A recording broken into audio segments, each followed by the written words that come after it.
किसी राजनीतिक दल ने कभी ऐसा चंदा नहीं वसूला होगा जैसा बीजेपी ने वसूल लिया। सोचिए, जो कंपनी मुनाफा ही नहीं कमा रही, जिन कंपनियों का मुनाफा कम है, टर्नओवर कम है, वो अपने मुनाफे से 4 गुना ज्यादा बीजेपी के खाते में पैसा जमा कर रहे हैं। कोई सोच सकता है कि 1000 करोड़ चंदा लिया जा रहा हो? क्या आप क्या कल्पना कर सकते हो कि 1000 करोड़ रुपए लिए जा रहे हो चंदे के? किसी से 500 करोड़, किसी से 600 करोड़, किसी से 200 करोड़। और ये बीजेपी वाले घूम घूम करके कह रहे थे कि वैक्सीन लगवा लो, वैक्सीन लगवा लो। बताओ, वैक्सीन वालों से इन्होंने पैसे वसूल लिए कि नहीं वसूल लिए? आपने सबने वैक्सीन लगवा ली होगी, तो अब तो हमारे जैसे हो आप भी। बताओ, चंदा वसूला इन्होंने कि नहीं वसूला? और ये जो आज महंगाई दिखाई दे रही है आपको, ये जो बाजारों में सामान लेने जा रहे हो, दवाइयां लेने जा रहे हो, ये आपके महंगाई इसलिए भी है कि इन्होंने चंदा वसूला है। जिन कंपनियों से चंदा वसूला इन्होंने, वही कंपनियां मनमानी मुनाफा कमा रही हैं, और मुनाफा कमाने की वजह से महंगाई है। इसीलिए हम कहना चाहते हैं, हमारे आपके अधिकार छीने जा रहे हैं। केवल हमारे आपके अधिकार नहीं छीने जा रहे हैं, बड़े बड़े विधायक जो चुन करके गए, उन्हें भी लालच दे करके अपनी तरफ खींच लिया। पता नहीं कौन सा पैकेज मिला है विधायकों को और दलों को, वो हम नहीं समझ पा रहे हैं। ये जमाना पैकेज का है, पता नहीं विधायकों को कौन सा पैकेज दे दिया गया जिससे हमें छोड़ के चले गए। आपने अपने वोट से जिताया, बताओ आपने अपने वोट से जिताया था कि नहीं जिताया?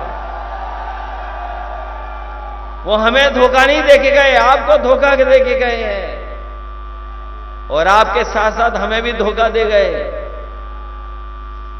जाने कौन सा पैकेज मिला,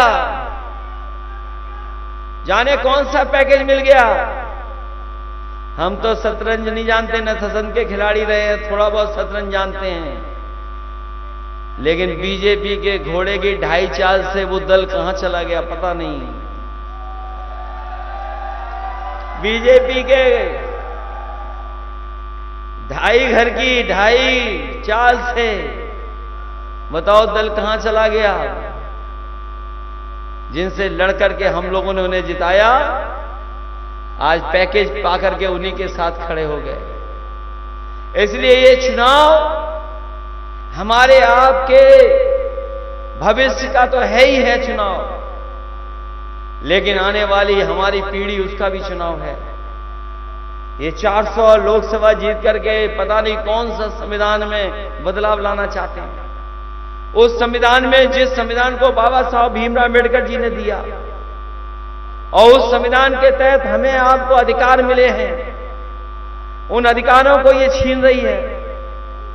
इनके लिए कोई कानून नहीं है, इनके साथ कोई चला है उसके लिए कोई कानून नहीं है।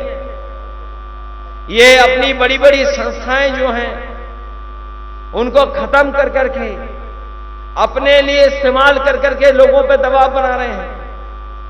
चाहे वो ईडी हो, सीबीआई हो, इनकम टैक्स हो, उनके माध्यम से दबाव बना रहे हैं, लोगों को डरा धमका रहे हैं। जबकि कोई भी सरकार में रहे उसकी जिम्मेदारी ये बनती है कि संस्था कमजोर नहीं हो, संस्था और मजबूत हो। मैं आपसे कहना चाहता हूं, जितनी संस्थाएं मजबूत होंगी उतना ही हमारा आपका संविधान और लोकतंत्र मजबूत होगा। लेकिन ये बीजेपी के लोग लोकतंत्र से लेकर के, संविधान से लेकर के संस्थाओं के साथ खिलवाड़ कर रहे हैं, और ऐसे खिलवाड़ कर रहे हैं कि अगर ये सत्ता से नहीं हटे तो हमारे आपके सब अधिकार छीन लेंगे।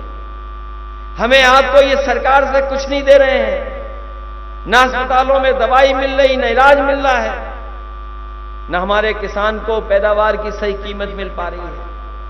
न हमारे नौजवान को नौकरी रोजगार मिल पा रहा है, ना ही हमारे मुसलमान भाई सम्मान के साथ जी पा रहे हैं। ये सबके साथ खिलवाड़ कर रहे हैं, सबके भविष्य के साथ खिलवाड़ कर रहे हैं। हमारे आपके पास लोकतंत्र में यही रास्ता है कि अपने वोट के अधिकार